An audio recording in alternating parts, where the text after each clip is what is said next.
या पायऱ्यांमधून आपल्याला विहिरीत आतमध्ये उतरता येतं। आपण दगडी पायऱ्या आहेत, गडीव दगड आहे आणि अतिशय ताकदीव काम आहे।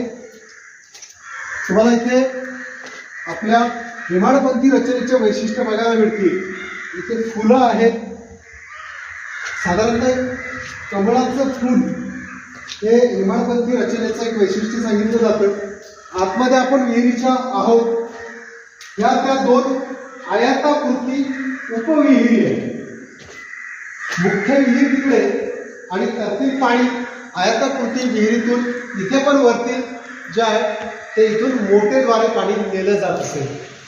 या हेमाडपंथी रचनेची वैशिष्ट्ये या विहिरीत आपल्याला दिसून येतात आणि आतमध्ये खलबतखाना आहे। खलबतखाना